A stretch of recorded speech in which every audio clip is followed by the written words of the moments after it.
Some tragic news has just happened. Mango Wodzak, a long-term fruitarian, has passed away. And it's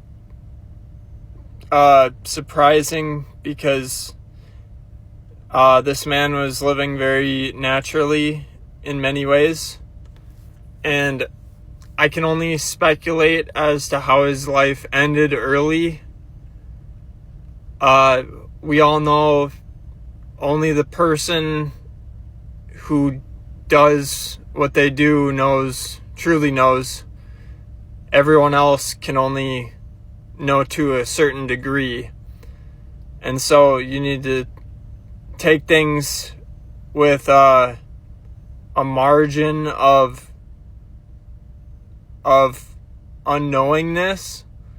You know, that goes for everything in life. You know, you never know who a person is. And I do believe that he was a very honest man. And from the amounts of information and interaction I've had with him, I do want to say first off that I believe this man served humanity very well, and he sent a very positive message. He inspired many people to do fruitarianism, and I commend him for that. And I think he deserves a place in the history of our movement, of like our message. He has a couple books that were quite profound in that overall, and in the ethical realm sphere as well. And so with that said, I send positivity towards his remembrance. I wouldn't say everything was perfect, and no one really is. And so here's where I will speculate on what the downfall was, and hopefully this will help prevent people from making the same mistakes and live a prosperous life, long life till past 100, hopefully, and longer. So again, I need to emphasize this as speculation. There may be things that I've heard from him or read that he typed, but I do not recall in this moment.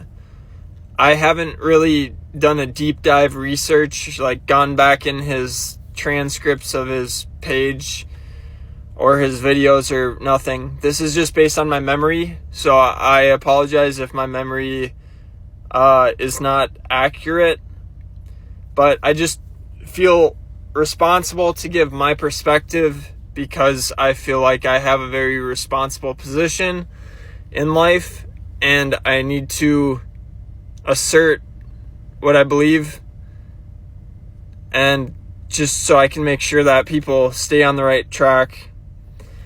And so he ate fatty fruits, as far as I recall, and I believe that he ate, well, first off, his wife, or his partner, I don't think they're married, but his long-term partner, Kaveta, she said that he had blocked arteries. I don't know if she's just saying that's what the doctor said, or if she believes that. But if that's, like, I certainly wouldn't say that's the primary cause, because the body is holistic. It's multiple systems, multiple parts that work together. So I think, it's more than that. But if that was the primary, just basing off that, if that was the primary cause, the first thing I would question is how much fatty fruit did he eat? I advocate for no overt fats. So no avocado, no durian, no anything. Like no ackee, no, like I believe fat percentages should need to be like 3% on average.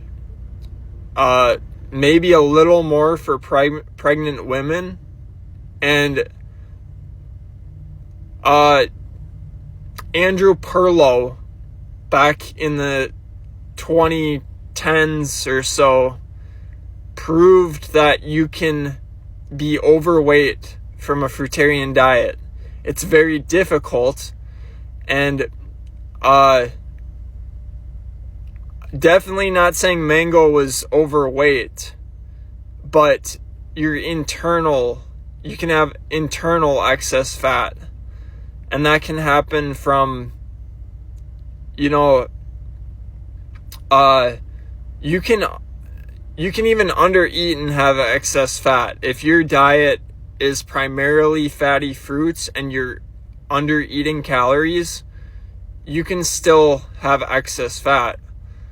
And so what happens, but when it comes to overeating, if you overeat calories, those calories are converted to fat. And so maybe Mango did that sometimes, like binged. People definitely can binge on durian. That's very easy to do.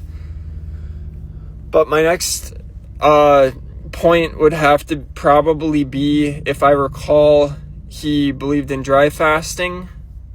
That's another one.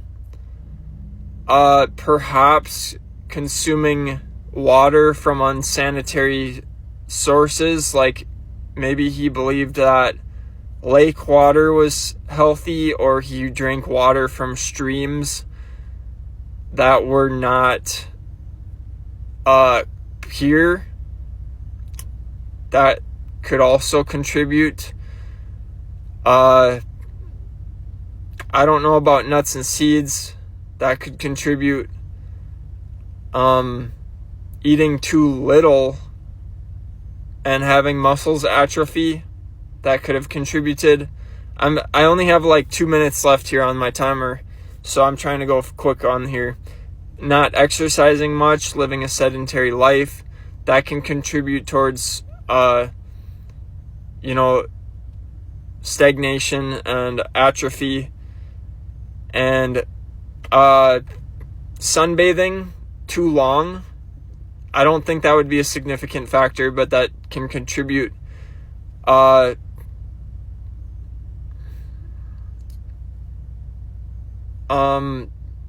Obviously stress, that definitely can contribute. Past experiences from before eating healthy, the effects of that. Another big one, here's one that if I recall, he didn't believe in much about tooth care. The thing is you don't, when you're super healthy, also water fasting, that's a significant one. He wasn't much into natural hygiene. He didn't really, I don't know if he really ever water fasted, so that could be a big part of it. But tooth care, like brushing, flossing, and tongue scraping is important if you're not fully hygienic. You don't have to do it every single day if you're, eating only low-fat, high-water content fruits. But if you're eating dried fruits, if you're eating fruits that don't have a lot of water content, it can really cause issues in your teeth, especially if you have root canals or amalgam. There's also things like EMFs. You could have EMF exposure. There's a lot of things. House, like off-gassing from chemicals. There's smog. There's a lot of things. Airborne toxins from the air. There's so many factors today. All right.